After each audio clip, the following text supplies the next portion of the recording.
1, 2, 3. It's a weekend of rooftop parties. Families in the Pakistani city of Lahore have been engaging in an activity that's defined the childhood of many: flying kites. All of Lahore is enjoying this now. There can't be anything better than this festival in Punjab. It's especially an integral part of this city.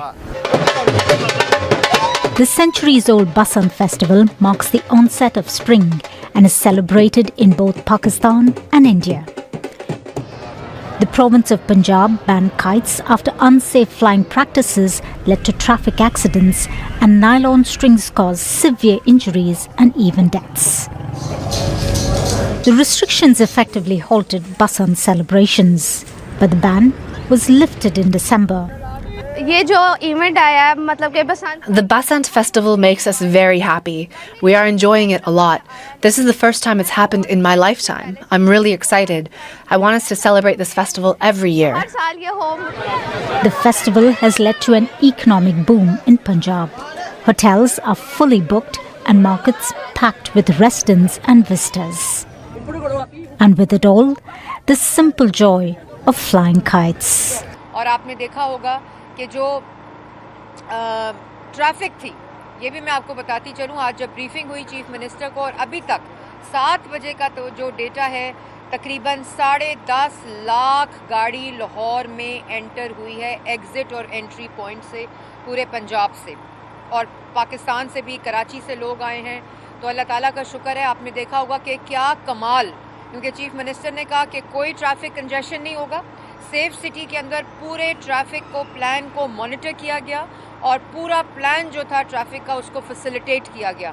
Liberty چوک جو ہے وہ وزیر اعلیٰ پنجاب نے اب festival announcement چوک declare کر دیا ہے، کیونکہ آپ نے دیکھا کہ 25 سال بعد بسنت، 35 سال بعد ہارس اینڈ کیٹل شو، 19 سال بعد میلہ چراغاں، اور ابھی پھر ہارس اینڈ کیٹل شو آنے والا ہے انشاءاللہ 28 مارچ کو. جو لبرٹی چوک ہوگا وہ اسی طرح ثقافت، کلچر، فیسٹیوٹی کا اناؤنسمنٹ کا چوک ہوگا. اس کو تو میں لاہوریوں کو مبارکباد پیش کرتی ہوں کہ پوری دنیا میں آج پاکستان کی جو بات ہو رہی ہے، آج پنجاب کی جو بات ہو رہی ہے، آج لاہور کی جو بات ہو رہی ہے، وہ صرف فیسٹیوٹی، ہمارا کلچر، ہماری ثقافت کی بات ہو رہی ہے، اور یہی وہ اصل چہرہ ہے جو پاکستان کا. اللہ پاک ایسے موقع اللہ کرے ہمیں آگے ملتے رہیں، لیکن ہمارا یہ فرض بنتا ہے کہ ہم احتیاطی تدابیر کا ساتھ کبھی نہ چھوڑیں.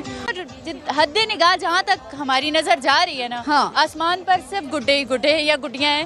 ٹریڈیشنلی جو بسنت ہے، جو مسلمان تھے ان کا جو مین کانگریگیشن ہوتا تھا وہ مادھو لال حسین کے مزار پہ ہوتا ہے. رنجیت سنگھ کے زمانے میں جو سکھوں کا کانگریگیشن تھا وہ بھی شالامار باغ میں یہاں سے پروسیشن لے کے جاتا تھا لاہور فورٹ سے شالامار باغ، وہاں بسنت کو مناتے تھے. اندرون شہر میں تو بسنت جو تھی، میں تو جب سے پیدا ہوا ہوں میں دیکھتا آیا ہوں سارے سب کانٹیننٹ میں اگر بسنت مشہور ہے تو وہ لاہور کی ہے، اور لاہور کے بعد قصور.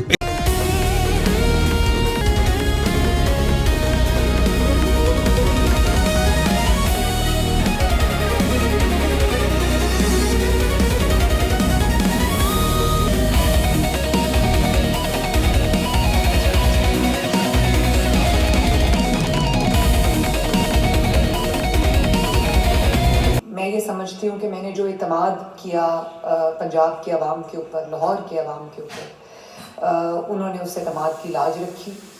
اور آج اللہ تعالیٰ کا شکر ہے کہ 3 دن کی بسنت کے بعد ہم خوش ہیں کہ جو خوشیاں ہیں وہ لاہور میں لوٹ آئی ہیں، پنجاب میں لوٹ آئی ہیں.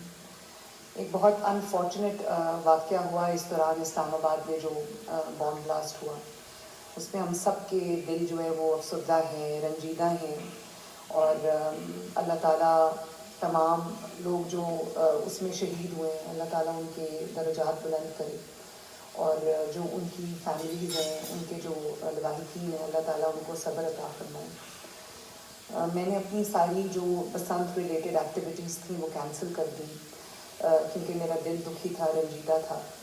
لیکن یہ بھی ایک ہم نے عزم کیا، یہ عہد کیا کہ ہم کسی بھی اس طرح کا جو واقعہ ہے یا جو ملک کے دشمن ہیں ان کو ہم شکست دیں گے اور ایک یہ نیا ارادہ کریں گے ایک قوم کی طرح کہ ہم ان چیزوں سے باک ڈاؤن نہیں ہوں گے, ہم ڈریں گے نہیں, بلکہ ہم انشاءاللہ تعالیٰ ان چیزوں کو اوور کم کریں گے.